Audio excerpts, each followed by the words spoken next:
Hi ಸ್ನೇಹಿತರೆ, ನಿಮ್ಮಲ್ಲಿ ಒಂದು ವಿನಂತಿ. ನಾನು ಮಾಡುವ ವಿಡಿಯೋಗಳನ್ನು ಶೇಕಡ 97.9% ಸಬ್ಸ್ಕ್ರೈಬ್ ಮಾಡದೇ ಇರುವವರೇ ನೋಡುವುದರಿಂದ ವಿಡಿಯೋ ನೋಡುವುದರ ಜೊತೆಗೆ ದಯವಿಟ್ಟು ಸಬ್ಸ್ಕ್ರೈಬ್ ಮಾಡಿ, ಹಾಗೆ ಪಕ್ಕದಲ್ಲಿರುವ ಬೆಲ್ ಐಕಾನನ್ನು ಒತ್ತುವುದನ್ನು ಮರೆಯಬೇಡಿ.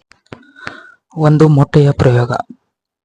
ಅಮಾವಾಸ್ಯೆ, ಹುಣ್ಣಿಮೆ, ಅಷ್ಟಮಿ ದಿನಗಳಲ್ಲಿ ಕಪ್ಪು ಬಣ್ಣದ ನಾಟಿ ಕೋಳಿ ಆಗತಾನೆ ಹಾಕಿದ ಒಂದು ಮೊಟ್ಟೆ ಶತ್ರುಗಳ ನಿರ್ಮಾಣಕ್ಕೆ ನೇರ ದಾರಿ ಆಗಿರುತ್ತದೆ.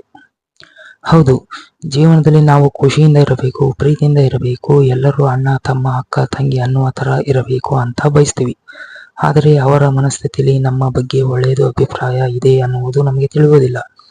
ಆದರೆ ನಾವು ಎಲ್ಲರಿಗೂ ಒಳ್ಳೆಯದು ಬಯಸಿದರೆ ನಮಗೆ ಮಾತ್ರ ಕೆಟ್ಟದ್ದು ಆಗುತ್ತದೆ. ಅದಕ್ಕೆ ಶಾಶ್ವತ ಪರಿಹಾರ ಈ ಪ್ರಯೋಗ.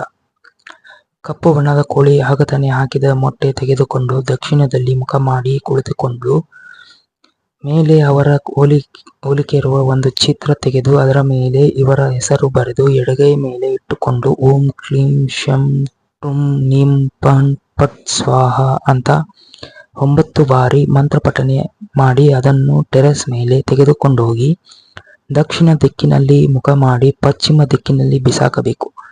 ಅದನ್ನು ನೋಡಿದೆ ಹಾಗೆ ಬಂದು ಕೈಕಾಲು ತೊಳೆದುಕೊಂಡು ಮನೆಗೆ ಒಳಗಡೆ ಬರಬೇಕು. ಇಷ್ಟು ಮಾಡಿದರೆ ಶತ್ರುಗಳ ಪರಿಹಾರ ಆಗುತ್ತದೆ. ಧನ್ಯವಾದಗಳು, ನಮಸ್ಕಾರ. ಇನ್ನೂ ಹೆಚ್ಚಿನ ನನ್ನ ವಿಡಿಯೋಗಳು ಮಾಹಿತಿಗಳು ತಿಳಿಯಬೇಕಾದರೆ ನನ್ನ ಯೂಟ್ಯೂಬ್ ಚಾನಲನ್ನು ಸಬ್ಸ್ಕ್ರೈಬ್ ಮಾಡಿ, ಲೈಕ್ ಮಾಡಿ, ಶೇರ್ ಮಾಡಿ. ಪ್ರೀತಿಯಿಂದ ಧನ್ಯವಾದಗಳು, ನಮಸ್ಕಾರ.